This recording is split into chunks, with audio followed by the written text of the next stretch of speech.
Welcome to Let's Talk About Live, the live reading of a chapter of each of the part of Pathway 1, Awakening Through Struggle, Seeing Through the Old Paradigm.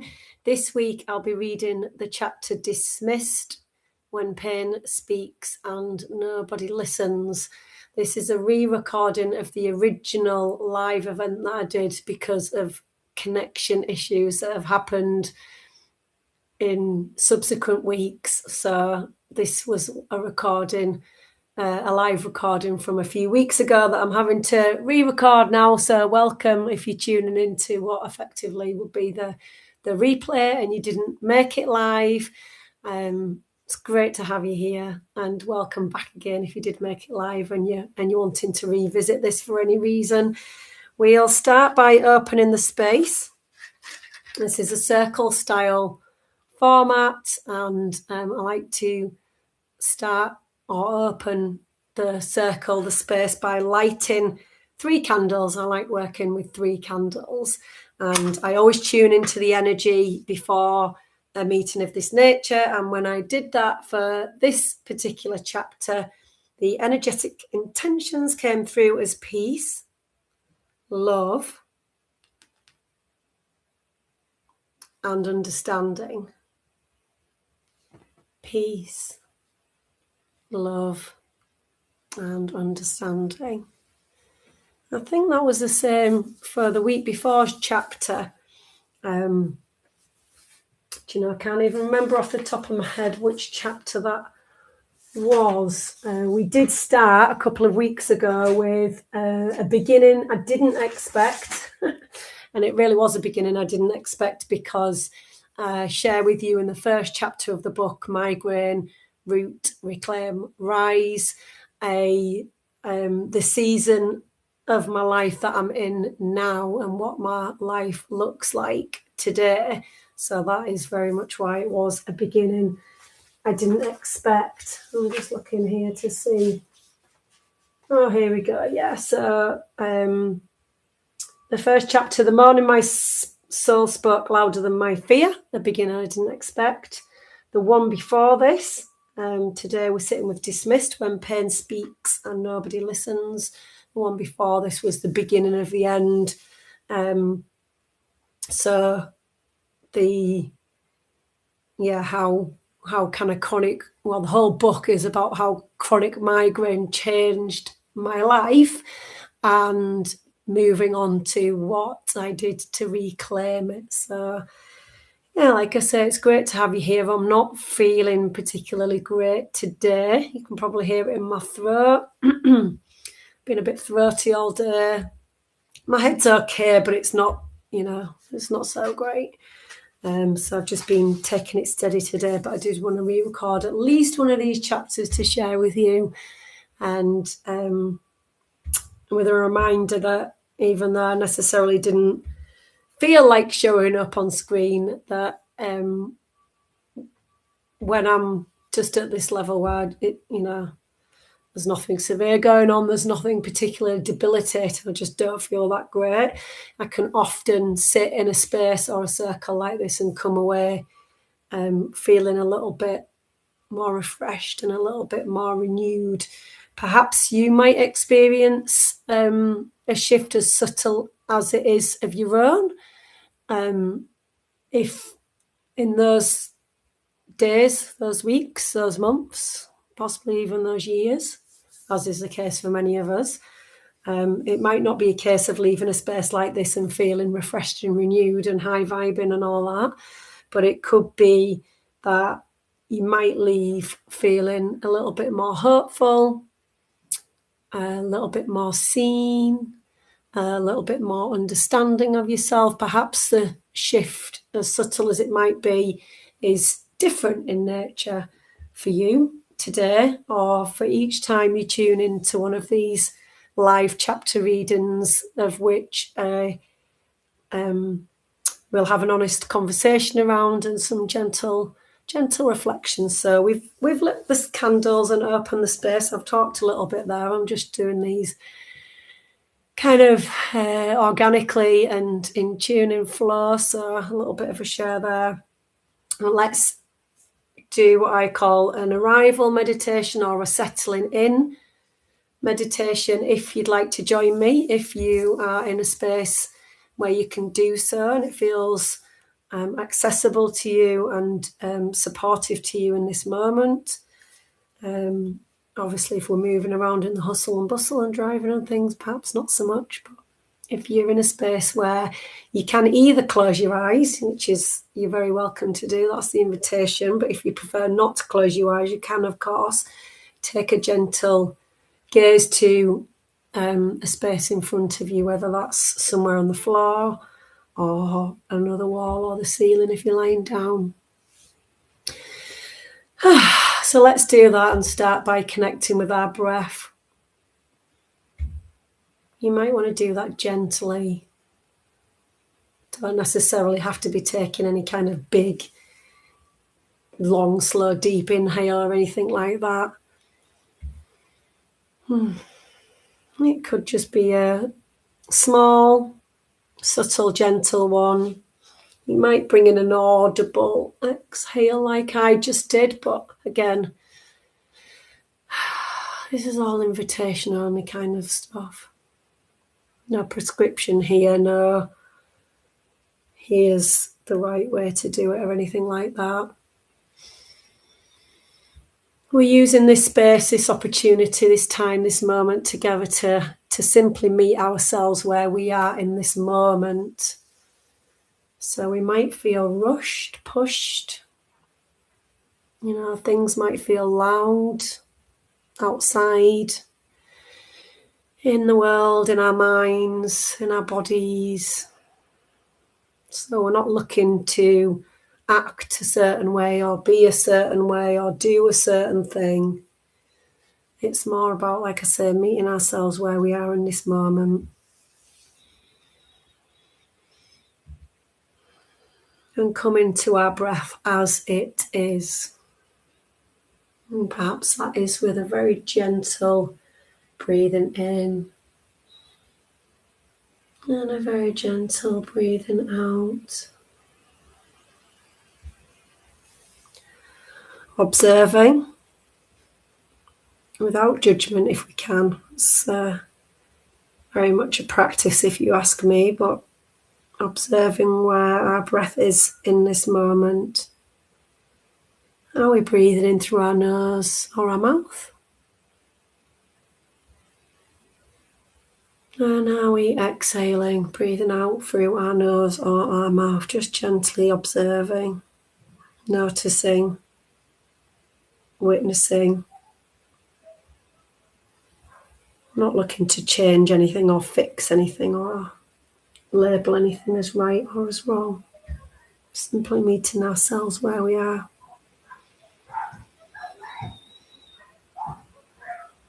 Giving ourselves permission to very much become inquisitive, curious as to how we're breathing and where we're breathing. So if it feels good to you, again, only if it feels good and supportive to you, perhaps take a hand to your chest and one to your belly. And feel for the rise and the fall. Perhaps you feel your rise in your chest or in your belly. And noticing similarly where you feel the fall again. As you breathe out, do you feel that fall in your belly or your chest?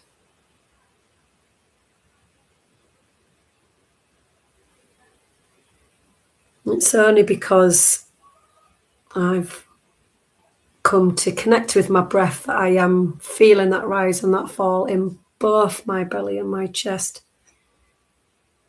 I dare say when I came to this practice, I wasn't breathing so openly in both parts of my torso.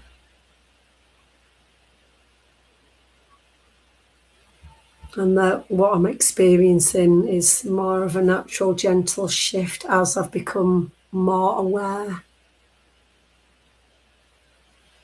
of my breath, finding my breath in this moment, connecting with it more deeply. And it might be similar for you throughout this practice. You might witness change or a shift in your breath, even without notably changing or shifting or doing anything differently. It might be happening naturally and organically on its own. Similarly, it might not, and again, we're not looking to get anything right or wrong or for anything to be a certain way. We're looking to notice, to simply find our breath, perhaps for the first time today, maybe even this week.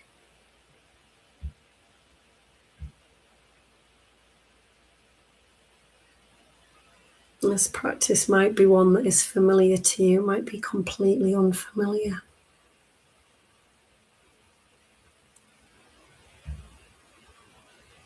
In this space, and as we continue to stay with our breath to the best of our ability, we're not looking to perfect anything.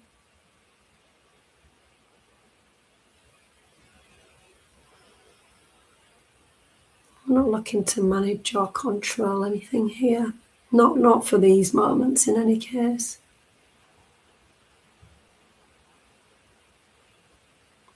We're looking to stay, we're looking to be, we're looking to notice, to witness, to observe.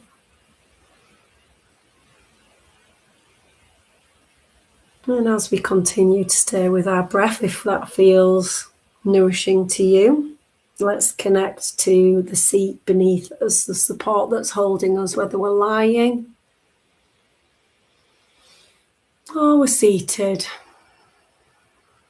Currently I am seated, but if I was coming to a space like this, you'd probably find me wanting to lie down and enjoying that time propped up by pillows, cushions, duvets, blankets, in bed, all snuggly, and I hope that's similar for you too.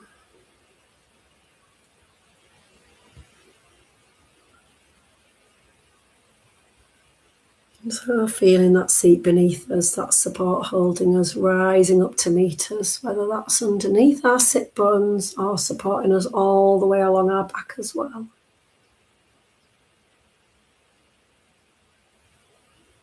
Feeling held. Noticing how held you feel, whether or not you do feel held.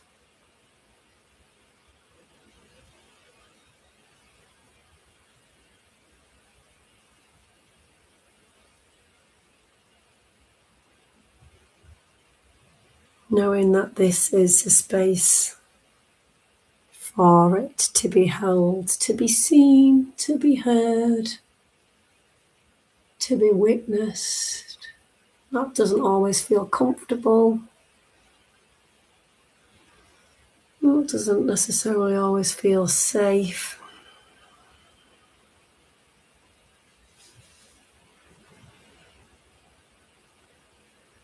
But we can at any point return to our breath, return to the space that we're in, the room, the walls, the doors, the windows, the floor, the ceiling.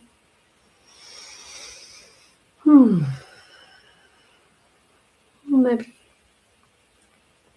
when you're ready and only when you're ready, bringing in some gentle movement, whatever way that feels accessible to you. I'm doing some hip circles, bringing a stretch.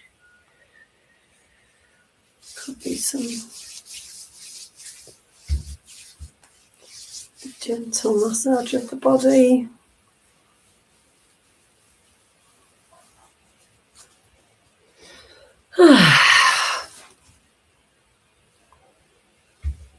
How are you feeling today? You can see I'm looking a bit worse for wear. I feel a bit worse for wear. But the beauty of a space like this is always my invitation, which I'm sure you've seen. If you've seen me pop up on Substack quite a bit, you'll on notes and within my articles, you'll see that the invitation is to show up as we are always. And I really mean that. You know, we don't have to be prim and proper. We don't have to show up a certain way. It helps me because I don't think I'd ever show up at all if I didn't bring this invitation and create it as a way of showing up myself a few years ago, which was most often in my pajamas. Not always necessarily feeling like I wanted to show up and be seen, but feeling this pull and this calling and drawn towards doing so.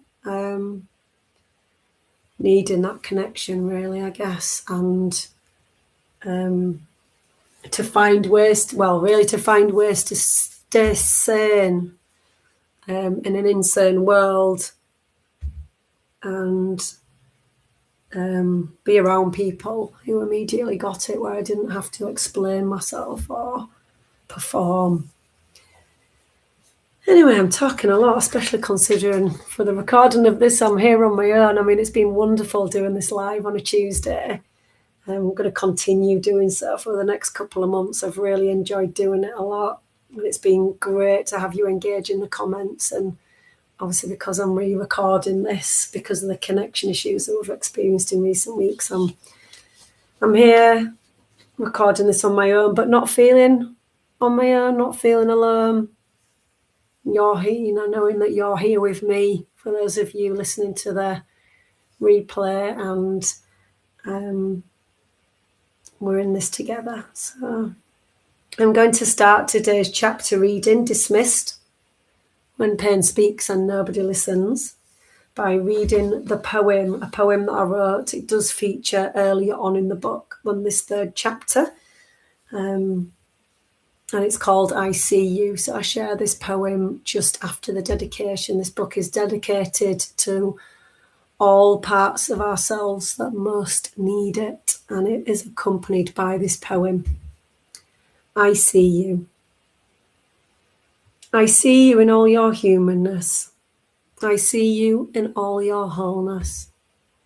I see parts of you longing to be heard, to be seen, to be witnessed, to be understood. I see you. I hear you. I witness you. I understand you. I believe you. We do not need validation from an outside source. We do not need recognition from another. I am here. I am with you. You are not alone. Very fitting, given what we were just speaking to. Dismissed, when pain speaks and no one listens. I wasn't failing to cope. I was being asked to listen. The first night my body spoke. When violent and agonizing attacks began in my late teens, a part of me knew that sleepless nights had something to do with it. There was also another part of me that refused to listen. Within a few years of sporadic attacks of this disabling nature, I realized I wasn't dying in the way I had first feared, and then, in darker moments, hoped. Slowly, I pieced together a connection between being struck unexpectedly on the back of my head at the age of 17 and the unimaginable, indescribable agony that later erupted in the same place during these attacks. They only ever happened in the still of the night. To this day, I have never been able to speak to a doctor or neurologist in detail about them. Every attempt was dismissed. When I said migraine was what it was, I was told migraine was too hard to diagnose. or simply it can't be that. No further questions were asked. No exploration was suggested. The conversation shut down the moment I spoke. This was my first lesson in how pain can be present and still not count. Learning to doubt myself. That moment repeated itself for years in different forms. At first, I assumed the problem was me. I must not be explaining it properly. I must be exaggerating. I must be missing something obvious. I learned, quietly and efficiently, how to doubt myself. This is how dismissal reproduces itself. It teaches you to do the work for them. Before long, I no longer needed anyone else to question my experience. I was doing it myself. Hormones, silence, and the normalization of suffering. When menstrual migraine began in my early 20s, I was taking the combined contraceptive pill. It was the early noughties. Each month, I took a 7-day break from the pill. Mild attacks would start during the workday, building steadily throughout the afternoon. I would finish work, go straight home, lie in the dark, and get up the next morning once the pain had subsided. Then it would happen again and again until I resumed the pill. At every 6-month checkup, blood pressure taken, prescription reviewed, I mentioned this pattern. Each time I was told it couldn't be the pill. I endured this for 18 months before insisting on a change. Only then was the mini pill offered. Years later, it became widely known that the combined pill was linked to increased migraine attacks. At no point was this ever raised with me in subsequent appointments, even though I continued repeatedly to speak about migraine. What I didn't know then was that silence can be mistaken for consent. When prevention becomes punishment.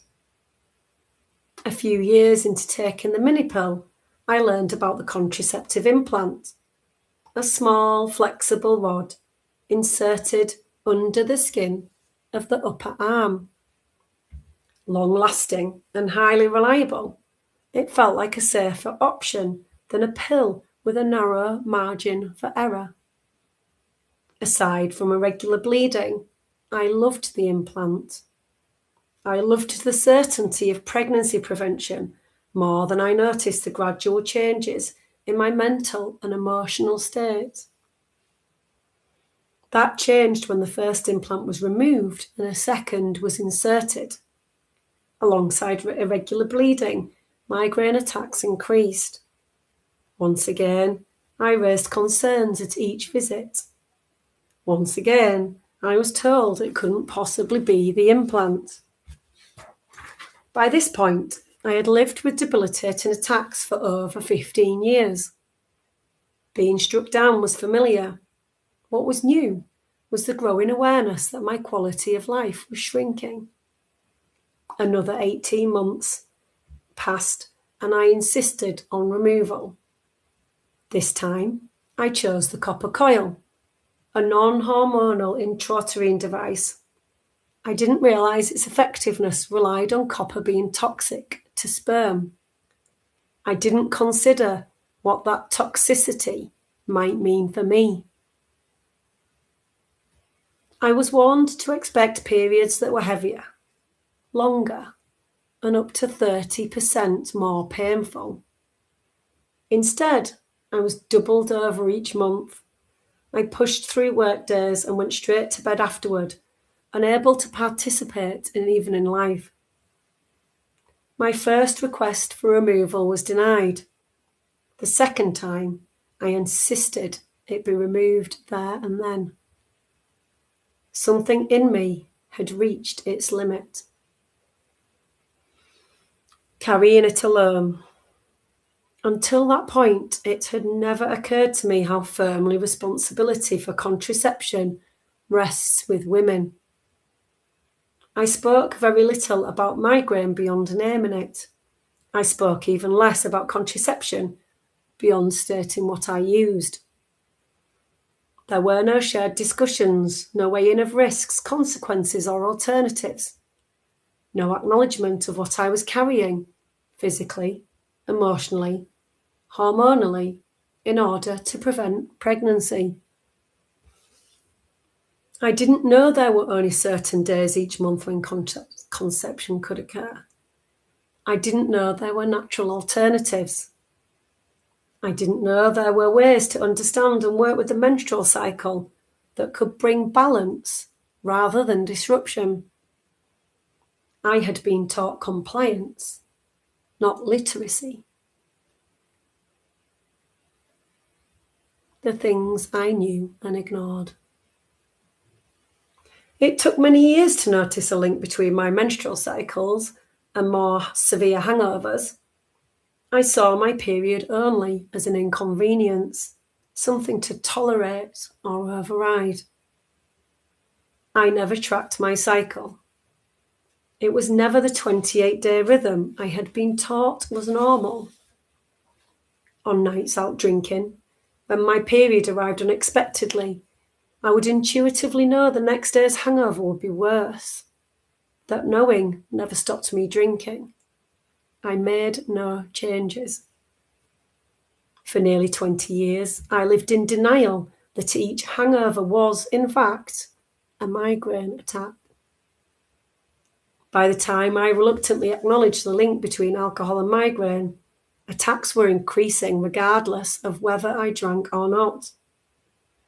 Avoidance, I would later learn, is not the same as ignorance. Collapse. Eventually, survival became a full-time job. I wasn't coping mentally. My body was deteriorating in ways I could not stabilise. Everything felt like it was slipping, physically, emotionally, socially. For the second time in my life, I began to lose the will to live. Medical visits increased. I could barely sit upright in waiting rooms, fluorescent lights drilling into my skull, rehearsing how to sound coherent enough to be believed. This was when I stopped calling it migraine, because every time I did, it shrank the room. Tension headache. How much do you drink, smoke, sleep? Let's try an antidepressant. Never, why now? Never, what's happened? The decision often landed before the examination ever began. No hands on my spine, no sustained questioning, no curiosity about the speed of decline, just conclusions.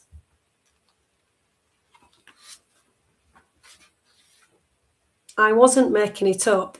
I wasn't exaggerating. I wasn't there to waste time. I was trying to describe what was happening inside my body. But somewhere between my mouth and their computer screen, my words were rewritten.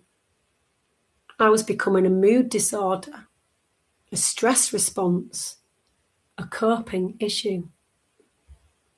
The pain I was experiencing was translated into something more comfortable, something that fit the template. Everything was easier to document than understand, easier to code, easier to prescribe, easier to close. I left appointments with prescriptions and a growing sense that I was disappearing. Years later, I realised I had been experiencing a full mental health breakdown. Not because the pain was not real, but because it was. And because I was carrying it alone. Unwilling to sit on another waiting list while everything unravelled, I found counselling myself. A full mental health assessment was completed. I was advised to inform my GP so it could be recorded. I booked the appointment. I explained carefully. I've arranged counselling independently. I just need it logged in my notes. We don't do counselling referrals here. I repeated myself again and again. The room tightened. The clock ticked louder. My words felt heavier each time I placed them down. I felt unsure whether I had been unclear or unheard. Later, I accessed my medical records. Long talk options. Good EC. Frank. Humorous. These were the notes recorded for that appointment. Good eye contact. Frank. Humorous. There was no record of deterioration. No document of collapse. No joining of the dots. No reason for the visit at all. Just an assessment of how well I performed wellness. How neatly I held myself together. How convincingly I made others comfortable. The minimisation was complete, and in black and white, it became official. The moment the story cracked. A year into counselling, I began researching tension headache. It was described as a dull, aching pressure, like a tight band around the head, mild pain, function impossible, often affecting both sides of the head, not associated with nausea, vomiting, or sensitivity to light and sound. At my next appointment, I explained what I had learned and said plainly that I could not function through my attacks. It's not tension headache, my doctor replied. It's migraine. When I explained that I had been reporting migraine for almost 20 years, she responded, migraine is easy to diagnose. Easy. The word landed like a verdict. The word landed like a verdict I had been waiting for and dreading all at once. I can refer you to neurology, she added, but they're not very sympathetic to migraine. I didn't need sympathy. What I needed was care. I needed support. I needed curiosity. I needed care. What I was asking for all along was simple. Please take me seriously. For years, I had learned to silence my body before anyone else could, to override instinct, to accept dismissal as authority, to keep going even when every part of me was asking me to stop. This wasn't resilience. It was survival without safety. And eventually, survival like that runs out. There comes a point where pain stops being something you endure and something that demands a response. Not from a doctor, not from a system, but from you.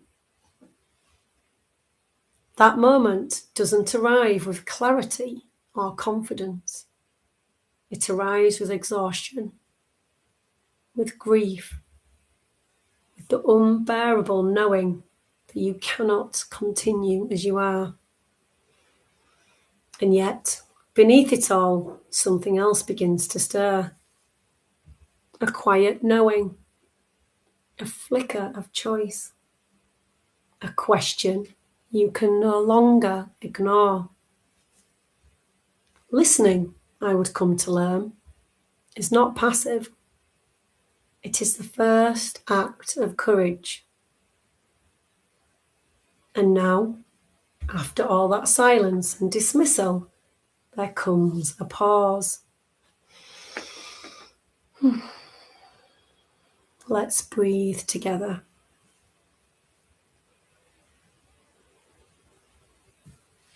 And carry out this gentle invitation together. Again, always an invitation, never an expectation. If you would like to join me, we can close our eyes together, or again, if preferred, take a gentle gaze to a space ahead of you or in front of you.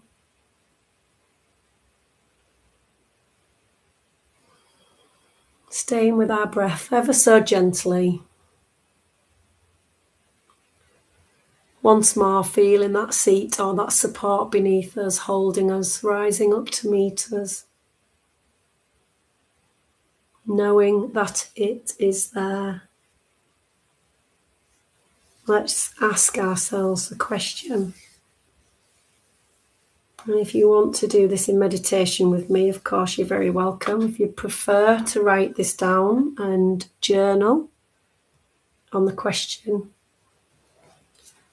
or even do both, whatever feels right for you. By either putting pen to page or staying with your breath, ask yourself, where have I learned to doubt what my body knows?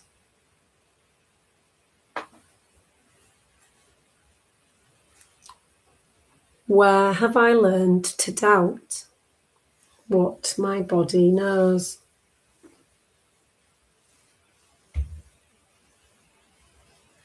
Perhaps there are many ways that you can think of, many times, many occasions. Perhaps it feels difficult to think at all, to feel, to tune in to an inner knowing, to your intuition. I know there were occasional elements that I knew, as mentioned here. I knew that sleepless nights had something to do with the severity of attacks. It took me a long time to realise that the arrival of my period on a night out drinking or that day would lead to more severe attacks. And as I shared with you, for those couple of decades, even with that level of insight and awareness, I didn't make any changes to support that inner knowing.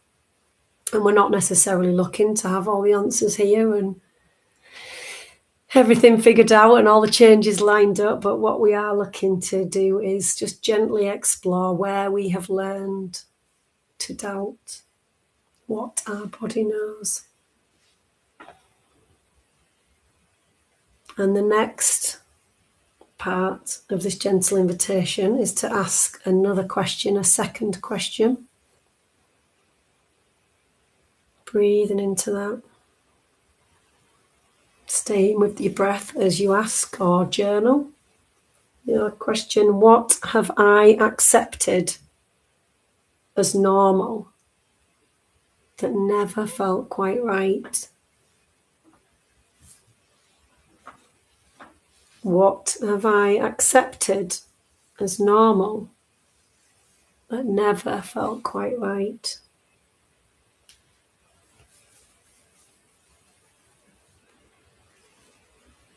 So for me, from the age of 18, violent and agonising attacks, a very specific type, post-concussion headache. It would arrive and it would only ever arrive in the night. And that continued without any pattern. There were no patterns.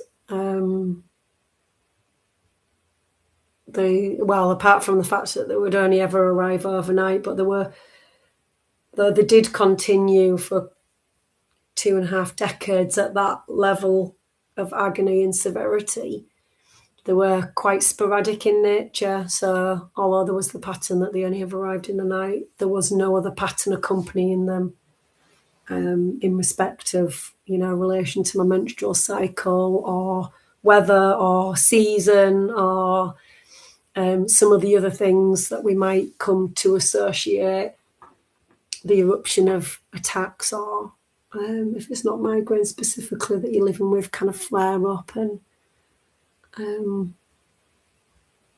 PEM and things like that. And yeah, what is normal about that? What is normal about any part of what we are living with? And yet we have become accustomed to it. Somewhere along the way it has become normal for us, and we know that it doesn't feel quite right. We know that something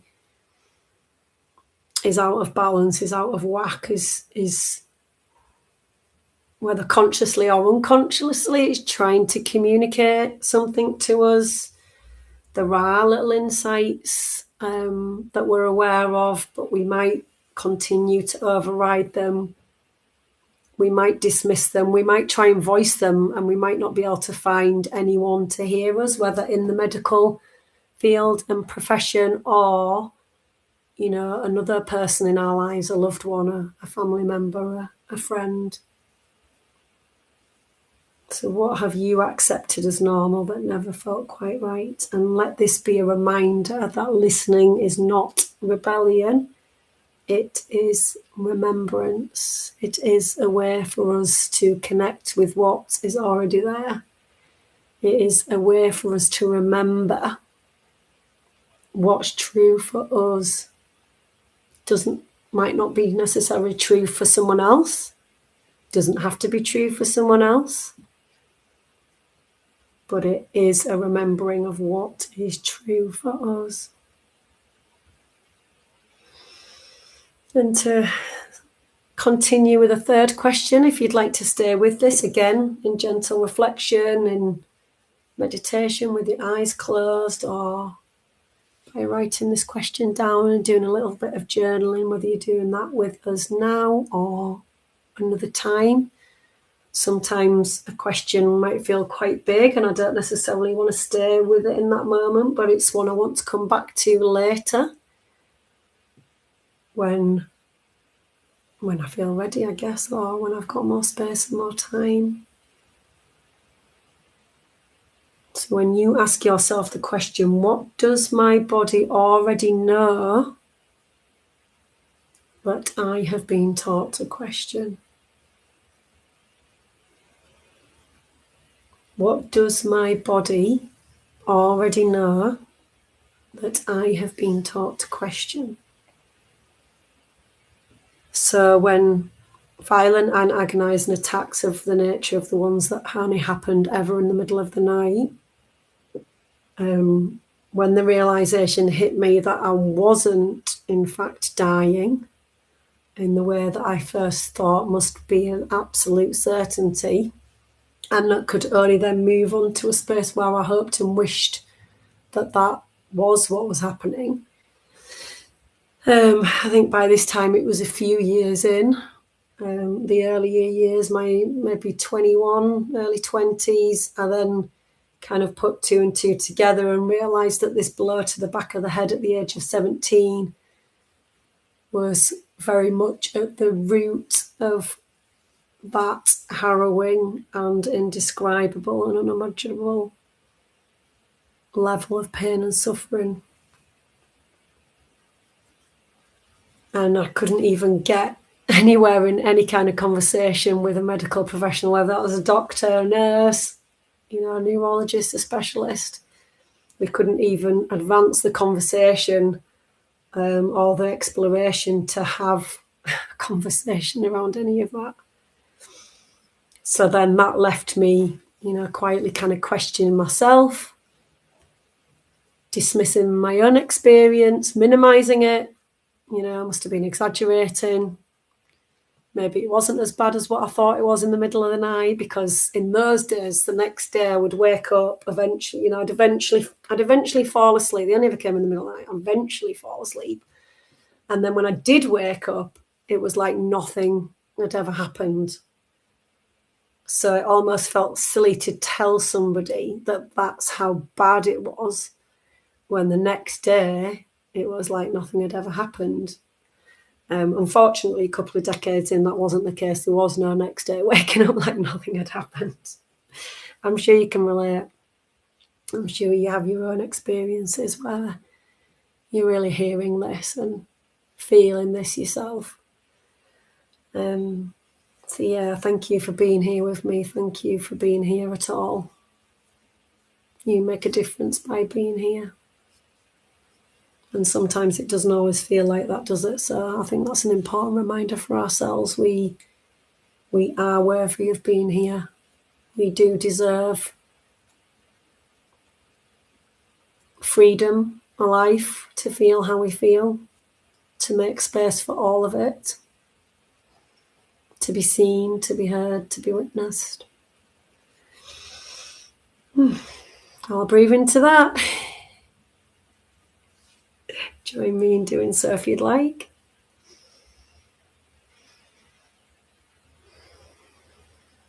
And if you'd like to share in the comments, I'd love to hear from you.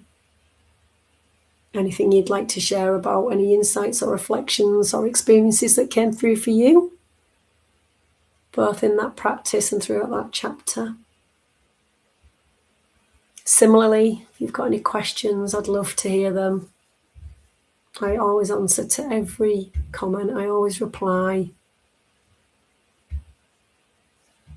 I always do so with presence.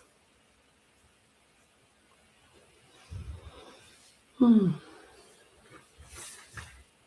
although we've already rather done it in our live session, I will be re-recording the next chapter.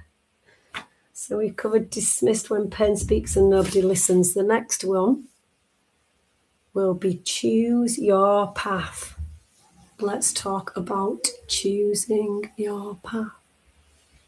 Courage as the first step. So I really look forward to re-recording that. I'm going to go for a rest now. My head's still there, but I feel I still feel a bit rough, but I do feel a little bit lifted, just a little. How are you feeling by comparison to where we first started when you joined this today?